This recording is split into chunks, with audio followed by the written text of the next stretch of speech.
What is up, guys? My name is Nathan. Welcome to my channel.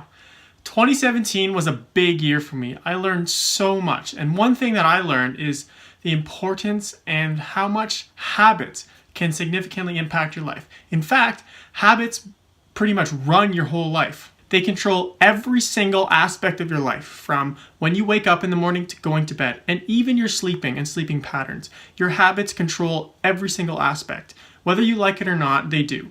So how can we learn to develop good habits and remove the bad habits? Well, first we need to understand what exactly a habit is and how it's formed.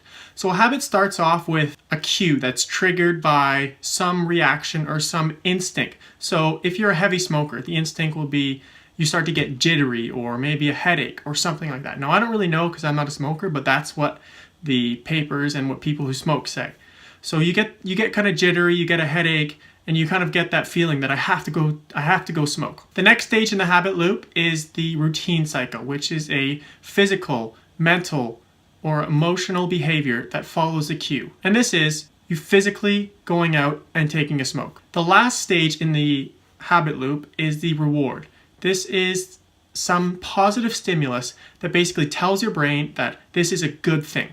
Now, it may not be a good thing because smoking isn't, but because you get that head rush from smoking or whatever habit that you have, you get some sort of rush or some good feeling about that habit you have, that a positive stimulus will be sent to the brain saying, do more of it, it feels good. And so the next time you get that cue to perform a habit, it will be a little bit easier because habits are formed not all in one instance, but over time.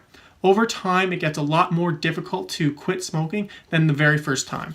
Over time, it's a lot easier to smoke than the first or second time. So I don't want to take up too much of your time. So in another video, I'm going to go into more detail on habits and how you can get rid of bad habits and implement good habits, and the reason and the science behind how this can be done. So I hope you guys enjoyed this video, and if you did, don't forget to like and subscribe down below. And if you have any questions about habits or any thoughts you have, I'd love to hear them also in the comments down below. Thanks, guys.